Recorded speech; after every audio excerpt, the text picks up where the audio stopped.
Hello there, friends. Coffee and Devotions comes to you from the Stanton Starbucks. It's a great place to get a caramel latte. I did have to move a little bit down from the store because there was so many customers coming in and out of the building. Often when I come to Starbucks, I think about a conversation I had with Chad.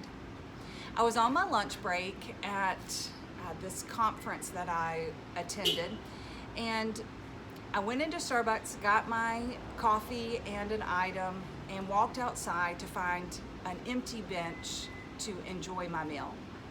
I did find one. It was under a tree. It looked like the perfect spot. However, about 10 feet away, there was another empty spot on a bench with a gentleman who had a bag underneath the bench. I chose to sit there. I asked him if that seat was taken, and he said no. So I sat down, and he told me about how much he enjoyed the trumpet player along the sidewalk, and I said that I did too. I paused and gave thanks for my meal. And then he asked me, "Have we met before?" And I said, "Well, I don't believe we have." He said his name was Chad, and I introduced myself as April.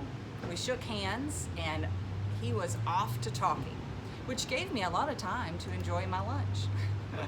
He talked about all the places he lived, all the jobs he had over the years. And he talked about being in the military for 12 years and looking for a job in the fine arts, but was not quite successful. Well, I asked him, I said, "If you had a dream job, what would that be?" And he said, "Retirement," which I thought was a pretty good answer. He spends a lot of time on that bench, and he talked about all the different people that he watched, and he would not know their stories, so he said that he didn't want to judge them, which I thought was quite impressive. And toward the end of our conversation, I thanked him for sharing his bench with me. And he said, "Well, if you need anything, I'll be right here just hanging out." And I said, "Well, this is a beautiful place to be." In Matthew chapter 11, verse 15, it says, "For anyone with ears, let him hear." As I passed by that empty bench that day, I thanked God for allowing me to choose the other bench with Chad.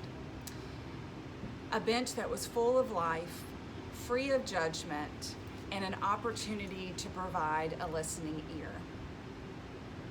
My prayer for us today is to provide a listening ear to someone, and we may just find a blessing along the way. Take care, and bye for now.